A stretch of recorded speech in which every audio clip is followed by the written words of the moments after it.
What's up, guys? Short Stack Gaming here, coming at you with another Digimon deck profile. Today, I have my Aegistramon, or not Aegistramon, Phoenixmon deck, Phoenixmon Marsmon deck. I initially built this deck because I thought it was going to play very similar to Aegistramon, where you're being able to play things from sources, or not sources, but being able to, you know, get an effect based on what your opponent does, and have it be pretty gimmicky. It's pretty fun. It's not very meta, but it's a very fun deck, and honestly, it was really cheap too. So, best of both worlds of having a viable deck that's pretty cheap. I love this deck. Plus, like I like the idea of playing a bunch of red Tamers, and a lot of the utility this deck has is really cool. So, and Marsmon is just a crazy card. So yeah, let's get into it. So to start off with our egg, we play 4 Greymon. There is another egg called, I think it's called Yokomon. It's a it says on deletion draw card. I don't particularly like that card for this deck because I'd rather just keep getting draws every turn when attacking. So I much prefer to play Gurymon. I think it's the best red egg that we currently have access to. So yeah, 4 of that. Good card. For rookies, we play 4 Biomon. Um, I want to search, and so being able to, I've seen some builds play this at 3, but being able to hard play this and just keep searching and adding red Tamers to hand is super good, and being able to search any vaccine, which is the entire deck, is really good. I really like this card. Um, I think it is mandatory to play this card at 4. Even if it is in the back row, um, it's just so good to be able to look at top 3 and add potentially 2 cards. I love this card. So yeah, it's that rookie. Then we play 2 of the Draw Biomon. I used to play this at more, dropped it down to 2 because I like having other options for rookies, but this card is really good, especially when paired with this, to where you're drawing, if you do the whole Marsmon climb, you're drawing 2 cards, which is phenomenal. Love this card. Would love to play it at more, but it gets really cloggy at more, so just 2 is fine.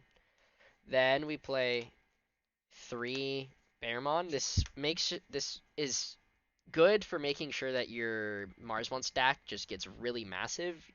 Just have a really hard hitting, tall, swinging um,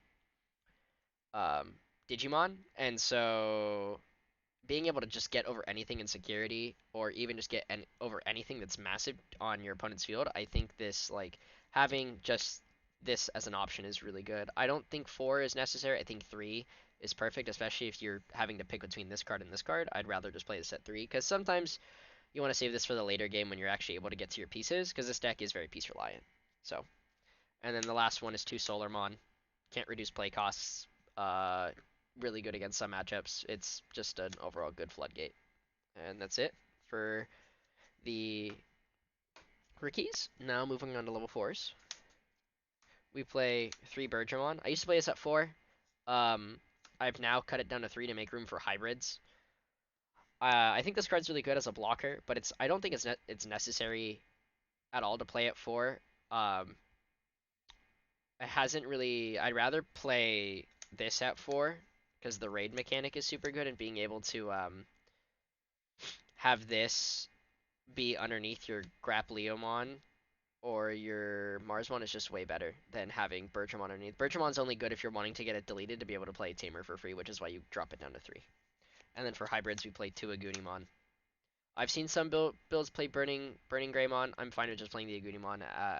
Even if it is a wizard, it's just another hybrid. And you play a bunch of Tamers, so like this card will come up at some point to help close out games, and I've just now picked these up, and I'm really happy I did because this, I think, will help me win games more. Then for level 5s,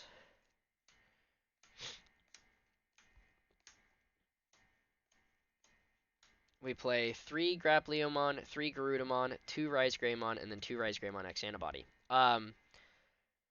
Starting off with Grappleomon, this is probably your best level 5, but because of all the other level 5s you're playing in tandem with the Phoenixmon Marsmon stuff, you have to choose. You have to pick and choose. And so, like, being able to play this later is much better, but being able to play it early is good. So, like, all of these have different utility points. This is really good to play off Phoenixmon if Phoenixmon gets deleted or you get your on deletion effect. This is also really good when paired with Phoenixmon itself because you're getting like 4 on deletion effects with your Phoenixmon stack. And so you're going to be like playing a Tamer. It's also a huge blocker, and that is relevant that does come up sometimes in certain matchups. So Grudemon, you have to. I used to play this at 1, then I bumped it up to 2, and then I bumped it up to an even to 3 because this card was coming up in certain matchups, and I wasn't seeing enough level 5s. Then for these level 5s, we play these because they play out Tamers for free. So Rise Greymon, Digiburst 2 play out of red or yellow Tamer with play cost 4 or less for free. Card's really good. Love this card. Would I don't know how people play this at 2 and then this at 1. I need to see these cards as much as possible. I'd love to bump them, but it's too cloggy and they're not. They are a vaccine, but they're not a bird or an avian or a beast. And so this is only good if you're able to get to your stuff. Then for level 6s, yeah. So this is it. This is it for level 6s. Um, Marsmon, good card. I think I would love to bump this up to 4 if I have the room, but the amount of Tamers I need to play is just absurd to be able to make this deck function the way I want it to function, and especially to get like make sure she's running properly and make sure I'm getting enough memory off of Marsmon. So yeah, 3's fine. I think 6 level 6s is perfect. This card's nuts. Being able to swing at something, use Grapplumon and Heritable to trash the top card of their security, unsuspend this, gain a bunch of memory, and then swing again is really strong. I absolutely love this card. This deck is nuts because of it. And then Phoenixmon is okay. I used to play this at more. I used to play more Phoenixmon than Marsmons, and then I just noticed that I wanted Marsmon more to help kind of swing over things and beat over columns or stacks, tall stacks, and so like started to bump this up. I dropped this down because I just think Phoenixmon is really bad in the late game. This card's terrible. This card's only good in the early game if you have all your pieces and are just able to keep punching and keep playing stuff out and make this more live. But 2's fine. It works. It functions. I do really like this card. I mean, I built this deck because I love this art. So yeah, overall that's fine. And then 1 Zhukaomon. This card's nuts.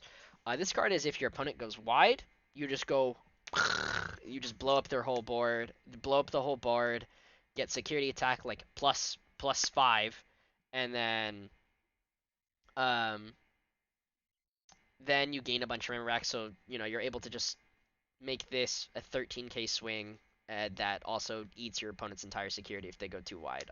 This card has come in clutch in against Jesmon many times with all the Sistermons where I've just deleted all their Sistermons on board, and they've just kept their big Jesmon, and I'm like, okay, that's crazy. I'm eating all your security. And then now paired with having hybrids in the deck, just this card and the hybrid will be able to just clear game really easily when it comes up.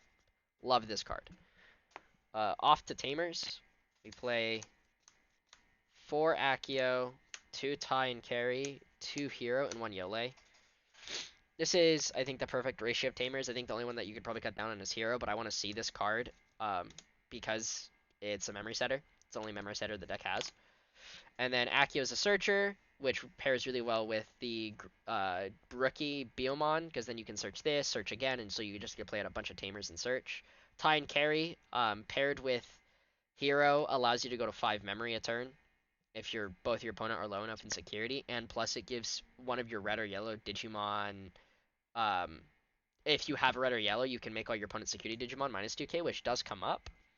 And then Yole is good because you can suspend the same or delete one of your opponent's Digimon 3k DP or less if your Digimon has 2 or more colors, which is really good because then you can start outing floodgates if you give access to the Rise Greymon package. So this card is really good, and then on top of that, it's an extra memory. So you get a bunch of memory at this deck, which is what the deck needs. It really falls behind if it doesn't have access to enough memory. Then for the options, Magma Bomb, Sunrise Buster, Direct Smasher, Crimson Blaze, and then Gravity Crush. So Magma Bomb is a 5 cost delete something with the lowest DP. This has come up. Having a bunch of security bombs is really good because then you can just, it can bring you back. So yeah, Magma Bomb is really good to delete something that's lowest. Direct Smasher is good for deleting something with the highest, and it's a 7 cost. Sunrise Buster, it's red Tamers. Card's broken, play out more, delete a whole stack. This card's nuts. There's a reason it's at 1. Crimson Blaze is a new addition. Just got a hold of this card. Yeah, no, making it where they can't play cards by effects is really good, and it pairs with Phoenixmon itself, which is super good. And then the last card, Gravity Crush, does matter because sometimes you need to gain 2 extra memory to kill in a turn, and this right here is literally a hybrid. So if you're at 0, you need 2 more memory, you just play this, swing for game. So Gravity Crush does, I've had Gravity Crush come up. It sucks in the security, but, 0 cost to gain 2 memory is really good. So, that's it for the deck profile. A little bit longer. I apologize for that. I just wanted to give my thought process, but thank you guys so much for watching. I really appreciate it. Hope you can like and subscribe. I got more content coming. Things are just busy with being a full-time college student. So, anyways, thank you so much. Bye-bye.